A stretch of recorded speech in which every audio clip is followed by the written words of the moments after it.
কে বলতে পারবে এটা কিসের মাংস? আমি জানি না, তোমরা কমেন্টে বলো এটা কিসের মাংস। আর যা এনেছে আমি তাই রান্না করে দিব। কেমন লাগে আজকে এই মাংসটা খেতে? যদি ভালো লাগে নেক্সট টাইম থেকে এটাই খাওয়া হবে। আমি সব রেডি করে নিয়েছি। এই যে মাংস অলরেডি এখানে বসিয়ে দিয়েছি। এদিকে মাংসটা কষুক, এদিকে অন্য কাজগুলো সেরে নিই। যেমন সবজি এনেছে, সবজিগুলো গুছাতে হবে। মাংস তো অনেক টাইম লাগে, তাই বসে থেকে কাজ নেই। তাই আমি একদিকে সবজিগুলো গুছাতে চলে আসলাম। যেগুলো গোছানো সেগুলো গুছিয়ে রাখলাম।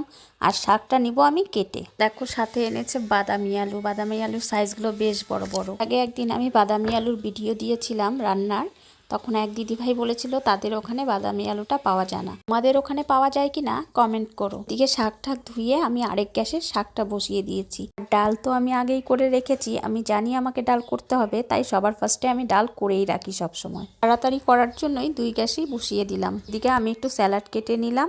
আর মাংসটা কিসের মাংস গেস করতে পারলে কেউ? অ্যাকচুয়ালি ব্রয়লার মাংস খেতে খেতে বিরক্ত হয়ে গেছে, তাই আজকে এনেছিল দেশি চিকেন। আর চিকেনের লেগগুলো এত পাতলা পাতলা ছিল না, আমি দেখে হাসছিলাম। ওটাই বলছিলাম যে কিসের মাংস।